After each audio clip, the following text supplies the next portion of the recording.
Hey everybody, Eric Grenier here with Philippe J. Fournier for this week's episode of The Numbers. Philippe, how are you doing this week?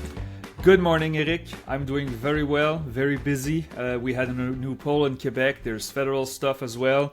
But you can feel the summer slowly coming. I mean, I do stuff. I freelance for Radio-Canada, and basically all of their anchors are going on vacation at the end of next week. And you can feel it in the air.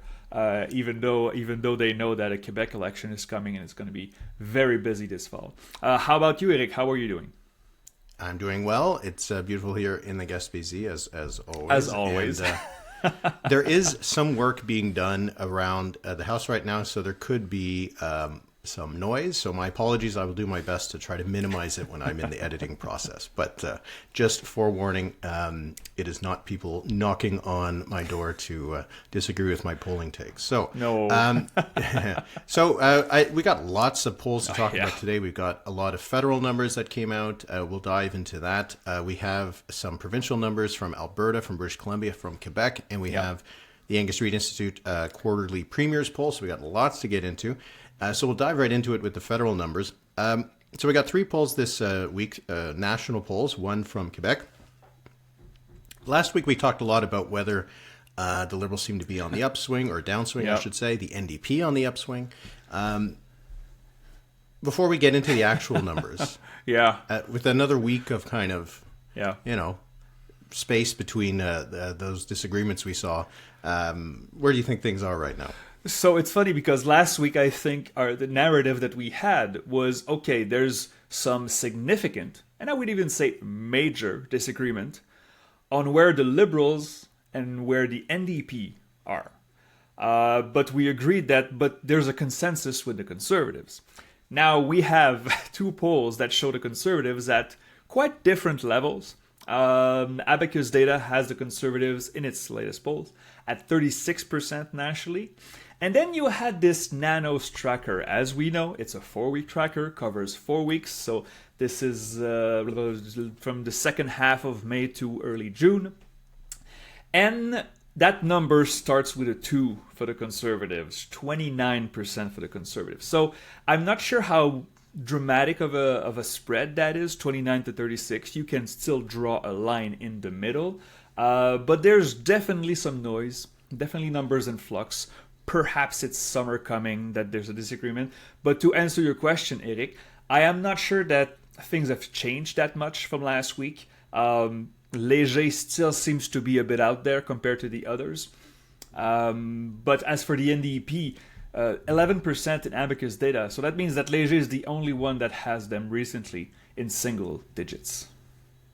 Yeah, I think that's what's changed for me. Seeing the Abacus poll and then the liaison and Nanos updating again, just the fact that they could have similar numbers again for another week kind of adds a little bit more heft to the numbers they had originally. That maybe, that Léger poll starts to look at the outside edge of where things are. So to go through the numbers we got this week, we got the Liaison Strategies poll that had 40% for the Liberals, 32% for the Conservatives, and 15% for the NDP. Last week they're at 16%, and I suggested that in the following week we should expect the NDP to come down a bit, which is exactly what happened. Nanos came out, it had 42% for the Liberals, as you mentioned, 29% for the Conservatives, 13% for the NDP, and then the Abacus poll had 44% for the Liberals, so had them down 3 points from where they were last time. So pulling away from where Léger had been last week. 36% for the Conservatives. I think they were up just like a point, so they weren't really moving that much. And the NDP was up 3 points to 11%. So again, moving more towards some of those trackers and away from Léger. The number that captured my eye is that 29 for the Conservatives. So it was 29.4 if we want to be specific. So it's just on the edge of having been rounded up to 30. Just on the edge. But with the exception of two polls from ECOS, and we know that ECOS can sometimes have polls that are a little bit out of the norm of what we've seen from some other pollsters. But with the exception of two polls from ECOS from earlier this year, can you guess when was the last time any poll, aside from those two from ECOS, had the Conservatives sub 30%? Oh boy. Sub 30%. I don't think it happened at all in the election last year, even when the Liberals were surging. And so you would have to go back to the early Poilievre days. So you surprised me with this. I would say like fall 22. Is that correct? You're close. It was August 2022 before just before Poilievre became the Conservative leader. So it is really the first poll from, I'd say, like a poll that, is a regular poll. ECOS comes out just kind of haphazardly. It's not a regular release. Yeah. To have the Conservatives at sub 30%. Now, as you said, we have gotten a lot of noise. We talked a lot about that 16% for the NDP last week and the 50 for the Liberals. It's, I think, fair to talk a little bit about a 29 for the Conservatives.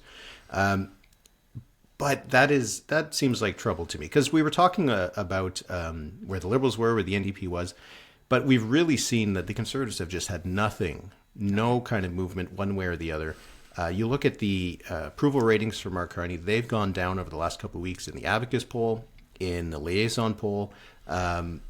You've seen that Avi Lewis's numbers haven't really moved very much, but Poilievre's numbers just have been stuck. It just seems like they can't get anything going for them right now. What is giving me pause about these numbers, Eric, and from Nanos, we say it's a 4-week tracker, so usually it fluctuates a lot, but it also moves slowly from one to week because it's only a quarter of the sample. So here are the last 5 weeks for the Conservatives in the Nanos tracker. Are you ready? 32, 33, 33, 33, 29. So how do you fall 4 points in one update? So that sample that last week for Nanos must have had the Conservatives 15 points back of where they are usually, or 12 points back of where they are usually. This screams outlier. But it's natural. If the Conservatives really are around the 32 to 34% mark, yes, you will have the odd 37 and the odd 29. But it still strikes the eye, absolutely, to see that the Liberals, in this poll from Nanos, are nowhere above their threshold of last year. They're at 42%. That's 2 points fewer than the election result. It's the NDP that's coming up. And so it's hard to... it's not a straight line, obviously. I don't think the Conservatives have lost ground to the NDP. But with Mark Carney and his new policies and the fact that, the Conservatives complain about this. The Liberals have taken pages from the textbook or the strategy from the Conservatives. Perhaps you have these left-of-center voters that are more comfortable flocking back to the NDP, while the Liberals have been able to take those center-right voters. It's still minor movement, but you said the 29%. Let's say at the end of the summer or early this fall, the average for the Conservatives is still around 32%. Then what? Then what do? You're stuck in this level that you were in a rut for almost a decade there. And that's not good enough to be competitive, especially with a government that's navigating troubled waters like the Carney Liberals have been doing. What's interesting, though, is that it doesn't seem to have been a drop in support for Pierre Poilievre all that much, right? You look at the approval ratings or favorability ratings in the Liaison poll and the favorable impressions in Abacus, he's at 37% in both of those. And that has just been rock solid. Like it just hasn't moved at all. So at this point, which is a bit of a shift, he is now polling a little bit ahead of his own party. That's a shift. Yeah. You did see in the Nanos poll, however, that he's at 23% on Best Prime Minister. We've talked a lot about those numbers over the last year. He's now back to being 26 points behind Mark Carney, who was at 49%. So he's dropped below that 50% mark. We had that as an over-under when he would fall below 50% and when that would hold. We'll see what's going to happen next week because he's ticked up again. But again, it's just they just haven't been able to get anything going, despite what we've seen as some pretty strong signs of some weakness for the Liberals lately. Not weakness in the sense of, going to lose an election. Just that kind of second honeymoon that Carney seemed to have gotten back in February is drifting away. Abacus has satisfaction with the government down 7 points just in the last month. But again, no lift for the Conservatives whatsoever. No. So whatever they're doing, it's just not breaking through. No one's hearing it. And as I said a couple of weeks ago, I don't know how long this will last, but you do get the sense sometimes that Poilievre feels a bit like a lame duck, a bit like a yesterday's man kind of thing. And he's got to get back into the conversation. Oh, man. Some Conservatives will say that this is really unfair. but he's been leader since 22, so it will be 4 years in September. Yeah, September. And lost the election that he was supposed to win, lost his seat. Right now, there doesn't seem to be any momentum. Where can you find a silver lining in there for the Conservatives? If your strategy right now is just to say, we'll wait out until the Carney Liberals are not popular anymore, we know it will happen one day. But the Carney Liberals are now less popular than they were 2 months ago, and the Conservatives have made no ground. Now, of course, short period of time. It's just I do not see disappointed Liberals saying, you know what, I'm going to give this Pierre Poilievre fellow a second thought right now. This is not what the numbers are saying. I guess it could change in the fall. We'll see. But right now, the numbers just... The Liberals are not in danger at all, even though the support seems to have flattened a bit. Yeah, I mean, you look at some of the numbers. Carney's approval rating in liaison is 55. Abacus has a 51 positive rating. Good. Anybody would like those numbers. Yes, absolutely. They're just not, liaison used to have him a little bit over 60, and Abacus used to have him closer to 60 as well. So it's all relative. He's still doing very well, but it's no longer the kind of numbers that I think we'll see as often a 50 from Léger like we got last week. If the Liberals are dropping now to the mid 40s rather than the low to mid 40s rather than the mid to high 40s, if 47s and 48s become rarer than 41s and 42s, that's probably where we might be heading. But based on the last election, the Conservatives should be able to win if the Liberals are down to 41 or 42. Absolutely. And that's the whole theory about it, right? Like you said, if the whole theory is to wait till he becomes unpopular again and the Conservatives become the natural beneficiary of that, we're not seeing that happening here. It's the NDP. You wonder how much of that is a parked vote, how much of that is a real kind of movement towards the party. And some of it might be coming from the Conservatives because we've seen the NDP going up in places like Alberta and BC. Yeah. But yeah, this I'm not sure what they're going to do over the summer. Pierre Poilievre looks like he's going to take some time combating the Alberta referendum. Probably a good strategy, especially we'll get to some of those numbers later. But we'll see if it's going to work. I want to point out one set of numbers. And I know it's a small sample size, but sometimes we love small sample size, right? Did you see that liaison number in British Columbia? 34 Liberal, 32 Conservatives, 28 NDP. This feels like 2021 again, right? If there is an NDP comeback, we kind of expect it to at least start in British Columbia. Now, these numbers are completely different from what we saw from Léger last week. And if memory serves, it was not that different from, I have the abacus here, 43 Liberal, 36 Conservatives, 15 NDP. So closer to last year's election than to a revival of the NDP. But we'll have to follow this closely because I think BC is where it could start for the NDP. One quick word on the synopsis poll. I guess this means we're going to get a synopsis every week for La Presse, which is great. Every month. Yeah. Yes, every month. We should start getting it every week. No, every month. Yep. But and what's fun about it, unlike the federal poll or the Quebec poll that Léger puts out every week or so, every month again, this one has federal numbers, and so synopsis found in Quebec only: 47 for the Liberals, 25 for the Bloc, 17 for the Conservatives. So big sample, 1,000 people poll. Yeah. I have two reflections. Okay. But well, first is go the support for the Liberals among Francophones. They got a 13-point lead over the Bloc Québécois, which is kind of remarkable considering how huge poorly the Quebec Liberals are doing. Yeah. And this, I mean, we'll get to it, and I'm going to get to it. But Mark Carney's positive or net favorability rating in Quebec is plus 27. Yep. Very good. Very good. Poilievre's is minus 36. Very bad. But also, so I said it was plus 27 for Carney. Paul Saint-Pierre Plamondon, the leader of the Parti Québécois, he's a minus 1. Yeah. So when I saw Saint-Pierre Plamondon going after Carney for the recent kind of deal that he's made with Fréchette for having more funding for Quebec, that kind of thing over the next little while, I'm not sure if it's good to go after someone who's that much more popular than you are in the electorate. And that doesn't include the story this week was Paul Saint-Pierre Plamondon said that if he's premier in the fall, he would work against the TGV project, the Alto TGV project. And not sure how well that's going to fly, but we'll get back to that. But my point was that the Carney Liberals really are outdoing the Quebec provincial Liberals in that poll. If you see the numbers, I mean, there's always the risk of cross-pollination when you look at these polls. Clearly, that's not the case here. Because with Carney that popular in Quebec, you would think if there is cross-pollination, that the Quebec Liberals would do much better, and they're down 5 points in this poll. We'll get to that a little later. But yeah, very interesting stuff. Quebec, Ontario, BC is still the key for the Carney Liberals, and they seem to be doing pretty well there.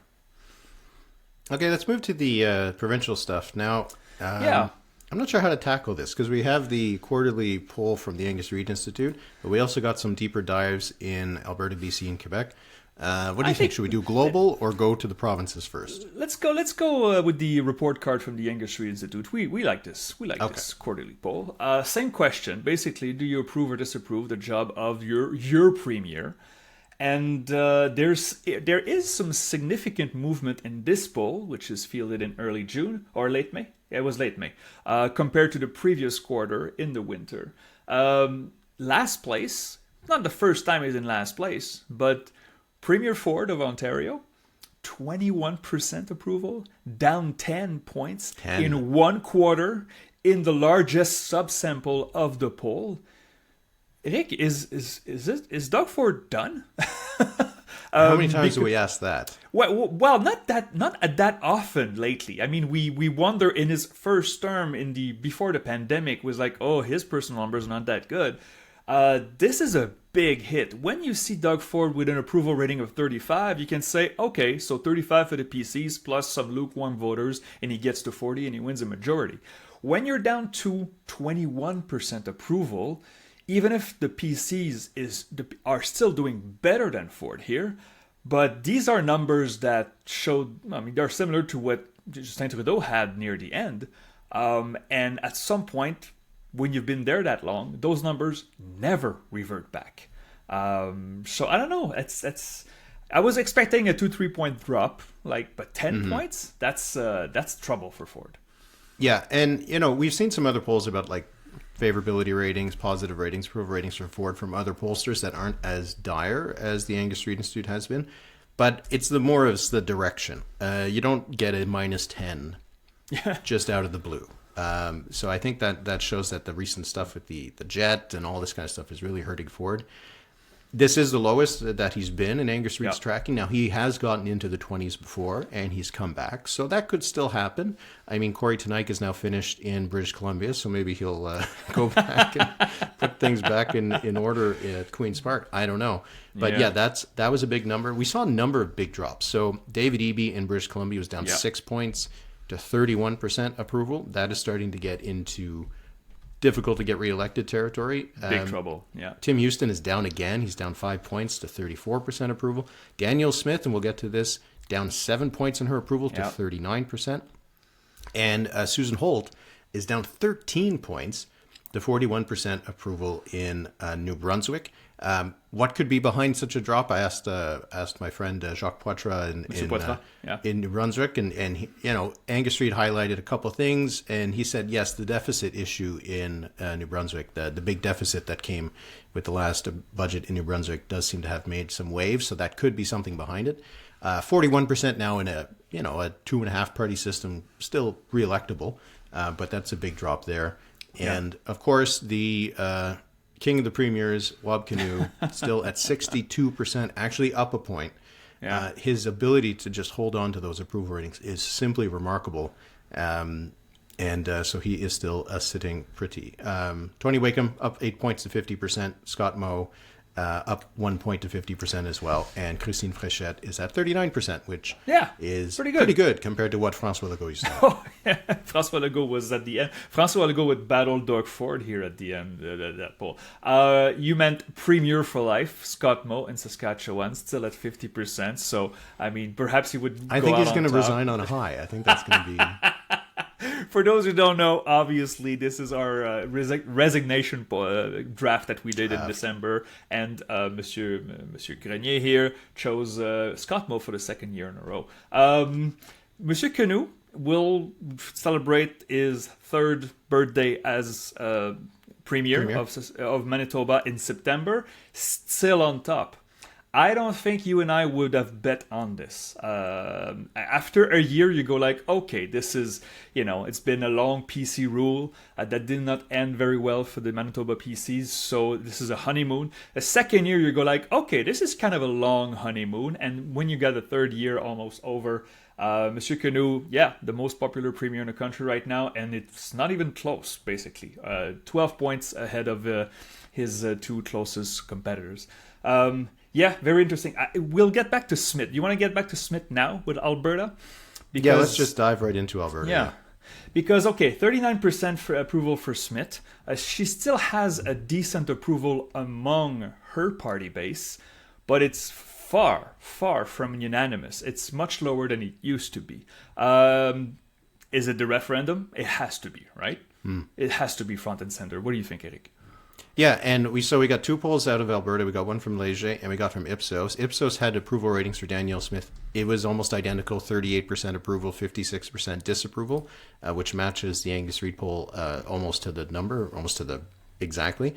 So that adds a little weight to it. But so Ipsos had 48 for the UCP, 45 for the NDP, and 6 for the other parties. Thank goodness Ipsos is not asking all of these little crumbs of parties. And Léger has done that as well. Now, Ipsos hasn't, this is the first time Ipsos has polled since before the last election, so we don't have any trend. But Léger is out every month or so, and they have the UCP down. Now, the lead is larger. It's 9 points, 49 for the UCP to 40 for the NDP, and 11 for the other parties. But they do have them going down. And you see the trend line now from the Angus Reid Institute on Danielle Smith's approval rating. It does seem like, we can't, it's not a 1-to-1, but it does certainly look like this referendum plan for the Alberta UCP is not helping them. To the extent that they'd win another election in the Léger numbers, but they would actually potentially lose one with the Ipsos numbers because of how things are going in the two cities. Interesting in that Léger poll in Alberta, 11% for others. How much did others get in the last Alberta election? They combined for like 3. 4? Yeah, 3 or 4. Yeah. So this is nobody got 1. No one even got 1%. One other party. Oh God! Wow. Yeah, the Greens were under 1. Yeah, the AB too. Okay.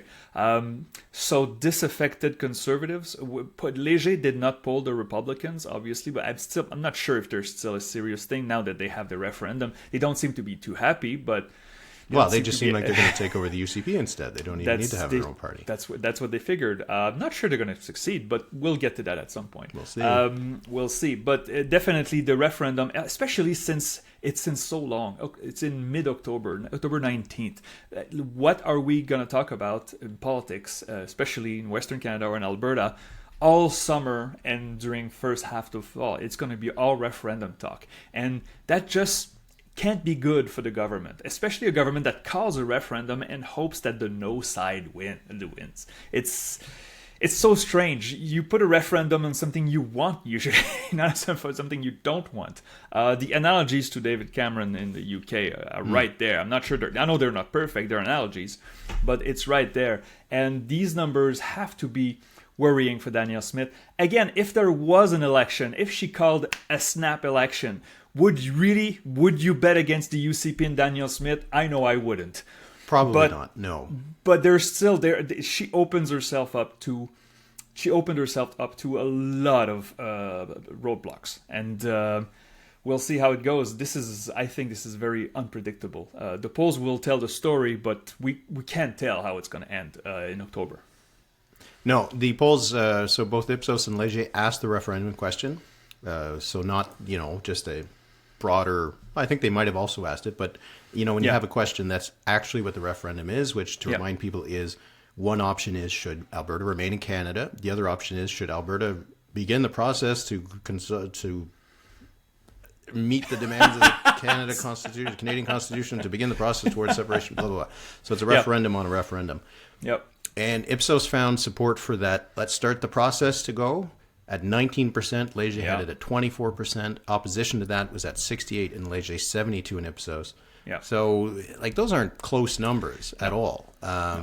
And again, I've said it many times before, but I'm not sure what the point of a referendum is when the side that is causing the referendum gets 20 or 25%. I know, right? It's just, but you know, it's interesting. You said how the government is against this. At least, you know, that's the stated position. Officially, yeah. They're for the other 9. So there's 10 questions on the ballot. The other ones are about not independence, immigration. One's about Senate, abolishing the Senate, as if Alberta can do it on its own.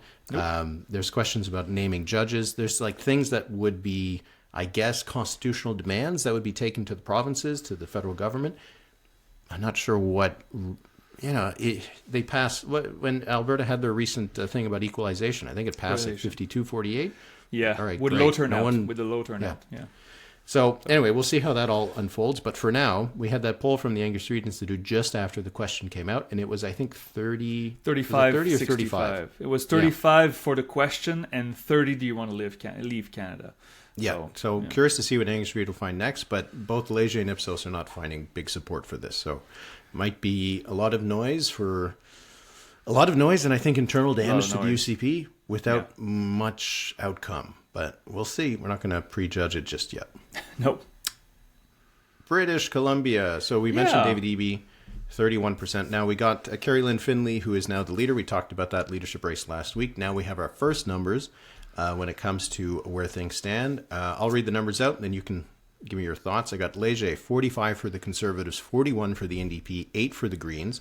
So this is a jump for the Conservatives and a fall for the NDP and the Greens. Research wasn't as in the field as recently. Their last poll was back in October, so we can't compare the trend lines that well. But Research had 42 for the Conservatives, 42 for the NDP, and 9 for the Greens. You average those two out, probably Conservative win, majority government. Oh, yeah. What do you think? Oh, absolutely. It's we know that the voting numbers are close here. But if you look at that Léger poll, you said it's a 4-point lead for the Conservatives. It's small. It's a statistical tie, almost, right? But you look at the regionals, and now Léger splits this in. I mean, I know the regionals in BC are differ from one poll to the other. Yeah. One pollsters to the other. But for Léger, it's Metro Vancouver, Vancouver Island, and the rest of BC.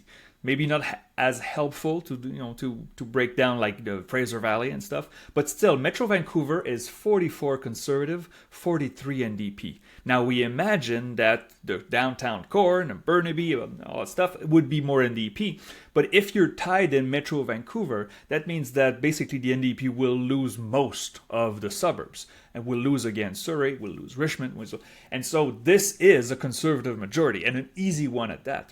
Now the numbers from Research Score are closer, obviously, but combine this with the numbers we just talked about with David Eby on a downward trend of personal rating, the NDP is in deep trouble here. And if the enthusiasm goes down, if the satisfaction is down, and you have a fresh leader, and I know the leader perhaps is controversial to some BC voters that would be in the middle, but this would be a Conservative victory. So that's going to be a very interesting 2 years in front of us, if it lasts that long, obviously.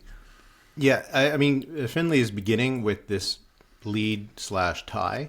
And I guess we'll see now what she's going to do with it, right? The Léger poll did not suggest there was still a huge amount of familiarity with her. 17% said they had a favorable opinion of Kerry-Lynne Findlay. 22% said they had an unfavorable one, and 61, I think it was, were either neutral, which to me means I don't really know who this person is, and clear and just don't know. So there's still lots of impressions to be made. But the fact that now she's starting out with this kind of lead, or at least dead heat with the NDP, now we can kind of measure, is her impact going to be positive? Is it going to be negative? And I mean, you mentioned it. Now, BC's next election is in 2028. So with these kinds of numbers, David Eby would not be thinking about an early call.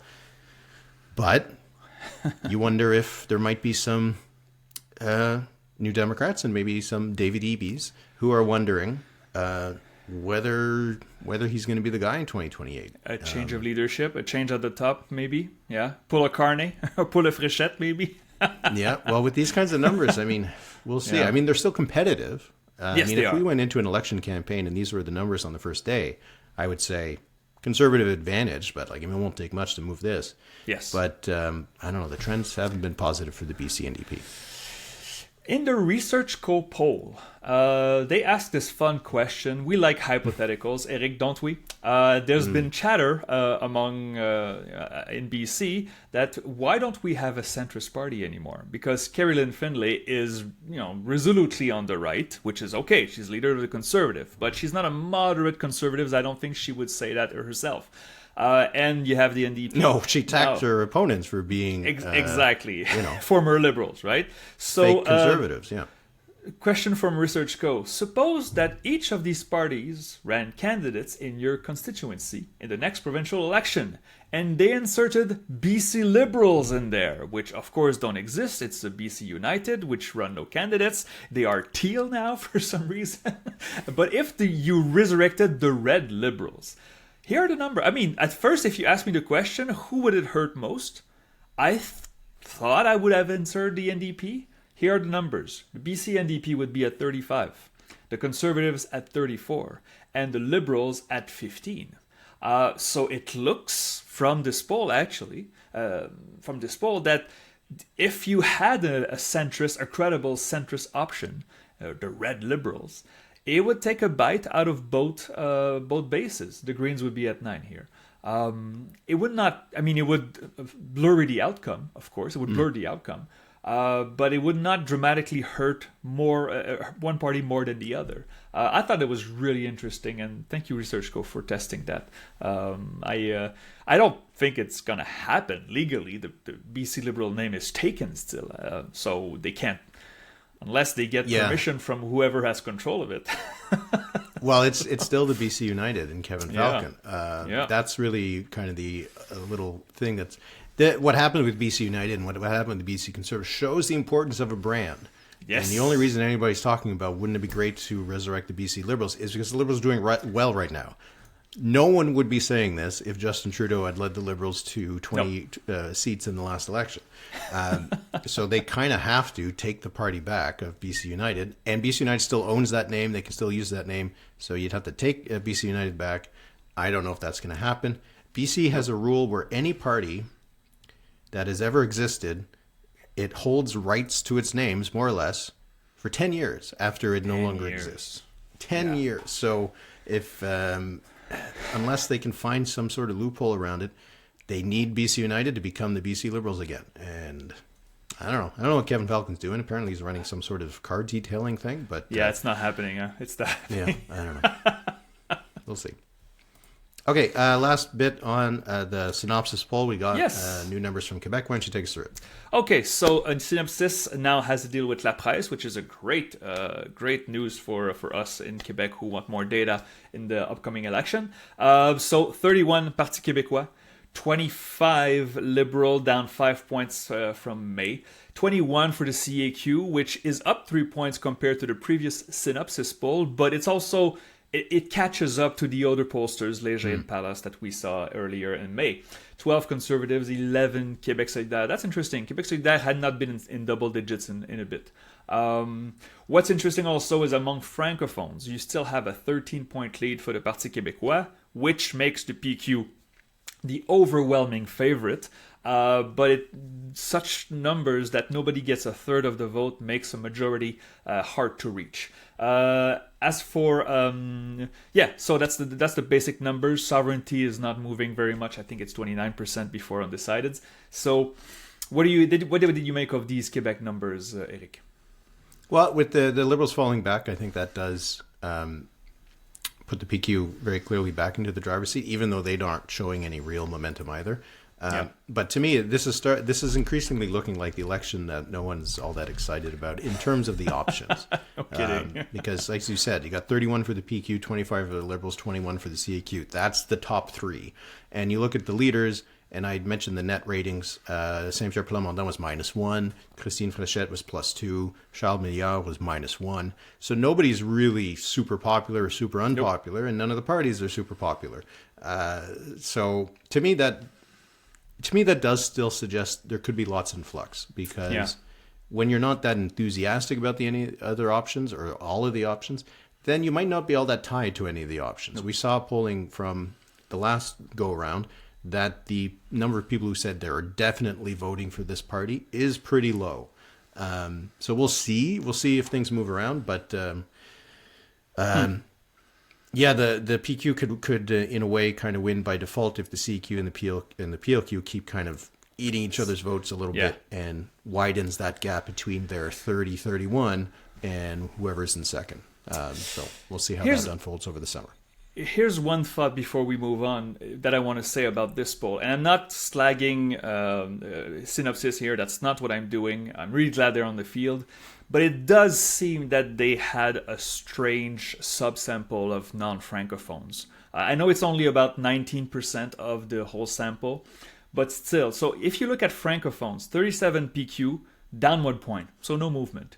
The CQ is at 24, up 1 point, so no movement. Liberals at 16, down 1 point, so no movement. There's no significant movement among francophones. Yet when you look at non-francophones, the Liberals are down 13 points, from 70 to 57. Okay, 70 was a tad high. Maybe 57 is a tad low. So the PQ is up 6 points among non-francophones. What's up with that, right? So we could be discussing noise here with the Synopsis poll. They hate Alto. I'm looking. Well, Anglos hate Alto. There you go, right? I don't think so, but yeah. So let's hold off on huge conclusions, drawing hasty conclusions with that poll. We have 2 more at least that are coming in Quebec before La Saint-Jean-Baptiste, la Fête Nationale, 10 days from now. So we'll know more, but this tells me that the CEQ is kind of back, but there's no like Carney momentum to Christine Fréchette. She gained maybe 5 points, and then here she is. So that's it.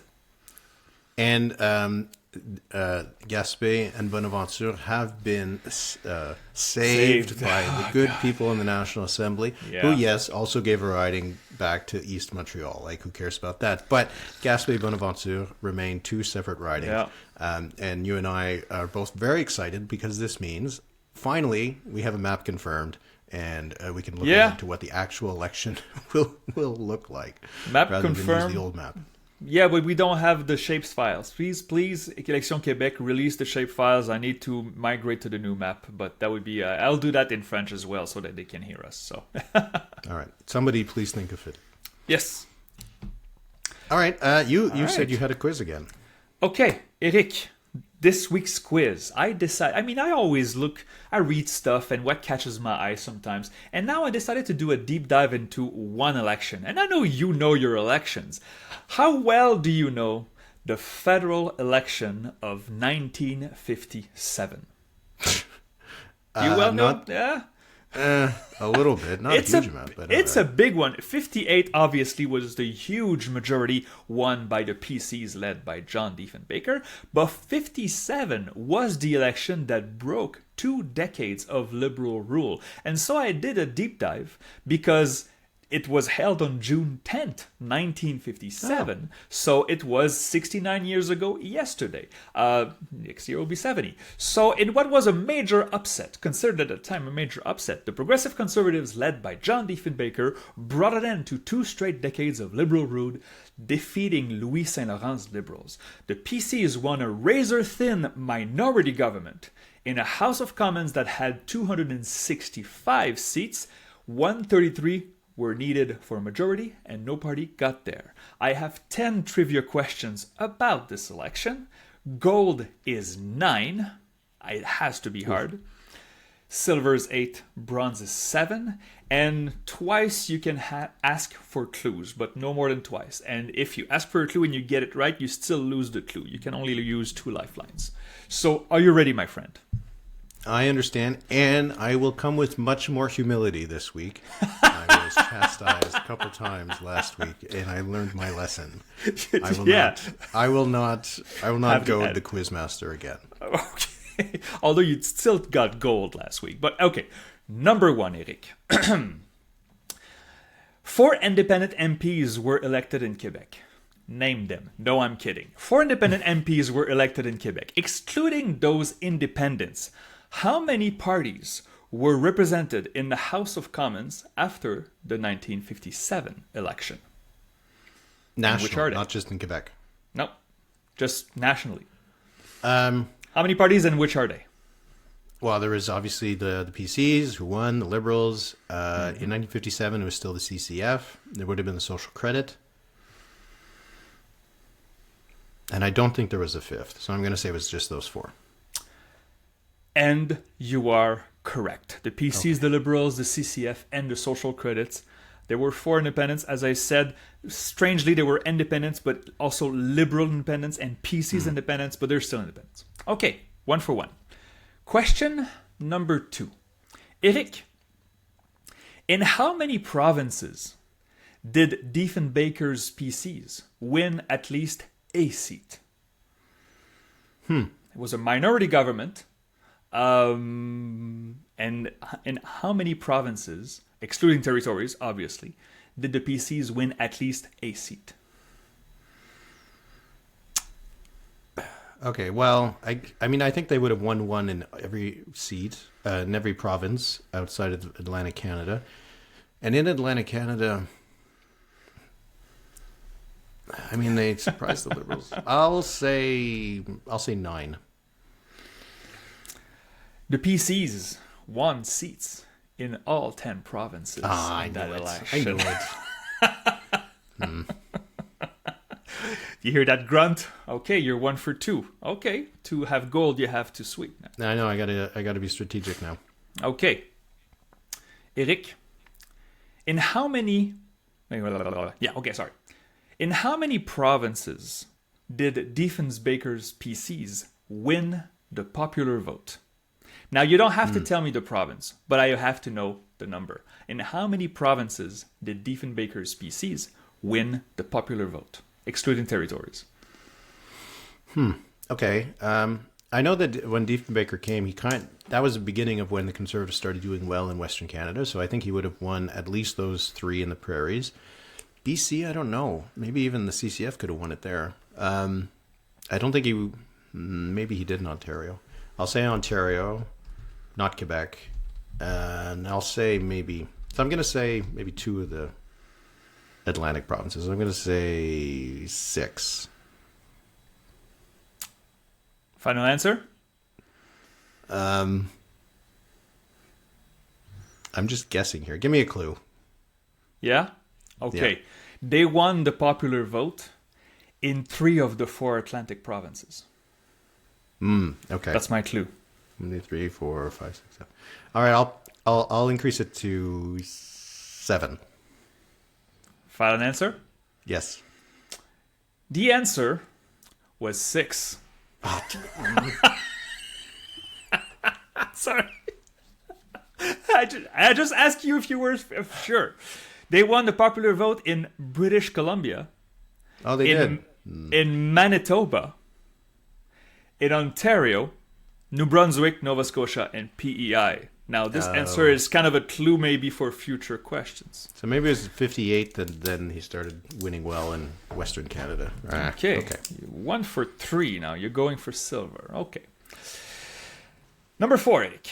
At the time, there was only 2 territorial seats, Yukon and the Northwest Territories. How many did Diefenbaker's PCs win? Ugh. Oh, having a bad time. I'm going to guess that Eric Nielsen was probably the one in Yukon if he would have won it in that one. I'll say one of them. Are you sure? Yeah. The answer is 0. Both 0. territories went to the Liberals. Yeah. You're thinking of 58. 57 was close, man. Yeah. 57 was close. Okay, you're 1 for... Oh, I got to get on the podium. Okay. All right. Number 5. Oh, I love this. Rainbow or sweep. Remember that. For those who listen, you know this format. So I will give Eric 3 ridings that are usually neighboring each other or at least contiguous. I'm asking Eric, was it a rainbow, 3 different parties, or was it a sweep? And of course, by which party? For this one, we are going to Toronto.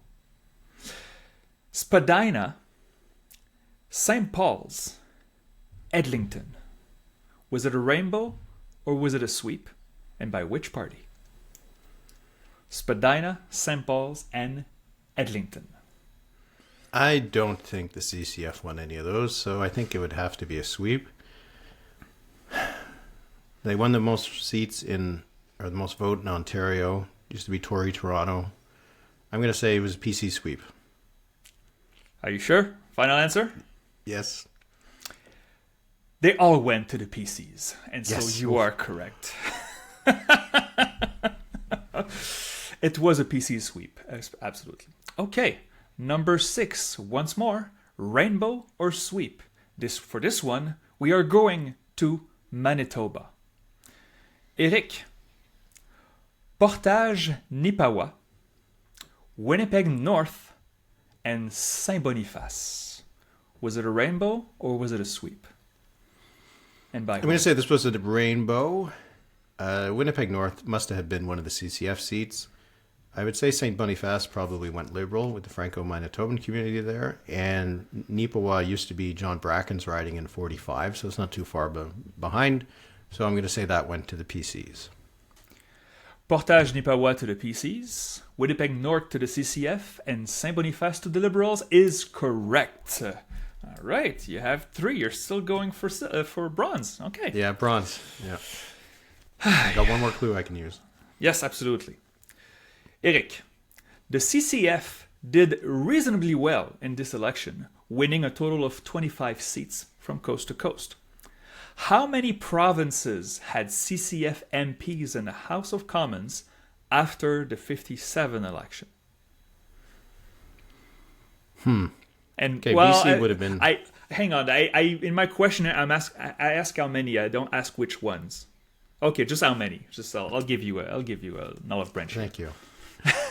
Okay, well, definitely would have been BC and Saskatchewan and Manitoba. We already said that, so that's 3. I think they would have won 1 in Ontario, none in Quebec. They'd sometimes win in Nova Scotia. So I'm going to say 5. Final answer? Yeah. The answer is BC, Saskatchewan, Manitoba, Ontario, and that's it. 4. Yeah. 4. Sorry, Eric. Okay, you're going for the wooden medal. Okay. Okay, wait. Yeah. All right. I'm not out of shame yet. You have one. You have one clue left, also. Yeah. Number 8, Eric. The Social Credit won 19 seats. Who was their leader? Oh, that's a good. Okay. I'm torturing Eric here. I mean, I shouldn't feel bad. You got gold like 20 times out of 25 or 22 last time, but okay. Didn't think I was torturing you that bad. It was Cowett took over by the 60s, but he hadn't taken over by now. There was a guy, so there's R.N. Thompson, and then was it still Thompson? There was another guy too, though. I'm going to say it was Thompson.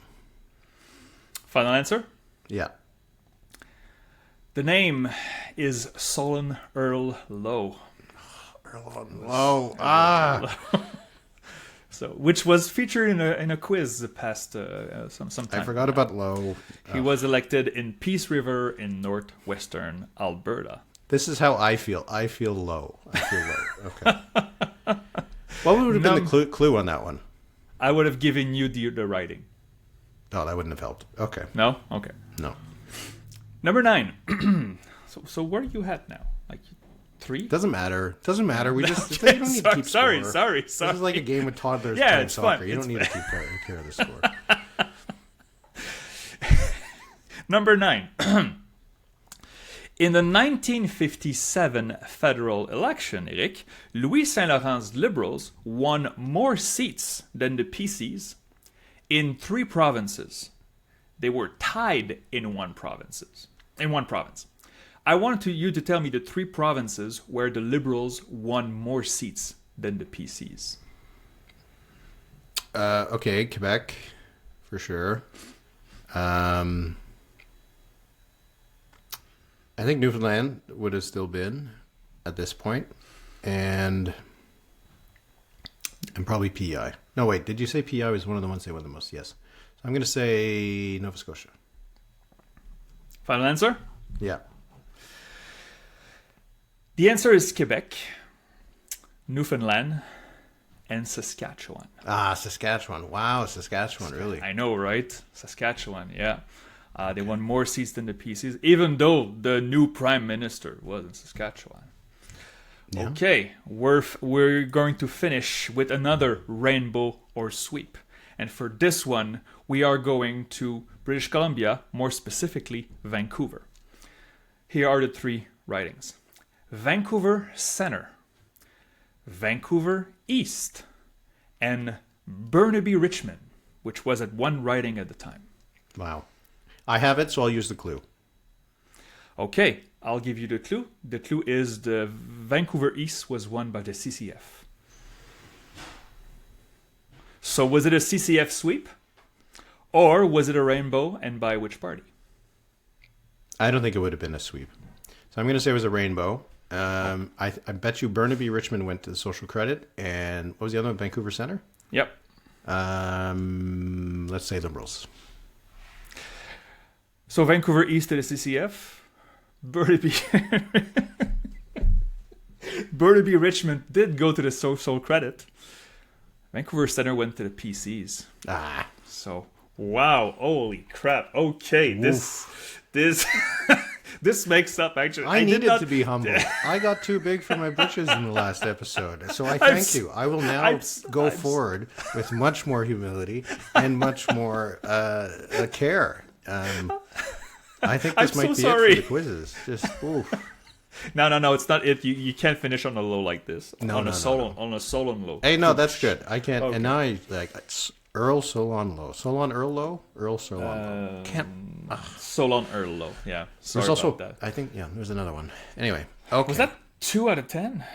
No, no. Come on. Okay. There's at least 3 or 4. No, it could have been 4. 5 okay. Or 6. Who's counting? Sorry, Eric. All right. Thank you for that quiz, Philippe. And thank you for a very valuable life lesson. Oof. All right, number of the week. Why don't I go first? So my number of the week is 33%. And so 33% both in the Ipsos and the Léger poll. This was the approval of Danielle Smith's handling of the separation issue. Oof. So 33%, lower than her approval rating, which is 39% or 38%, looking at the Angus Reid and the Ipsos poll, and well below support for the UCP. So does not show that this is in any way a winner among the electorate. It's putting off people that are even UCP supporters. It doesn't seem to be helping anybody. It just seems like a loser issue for Danielle Smith.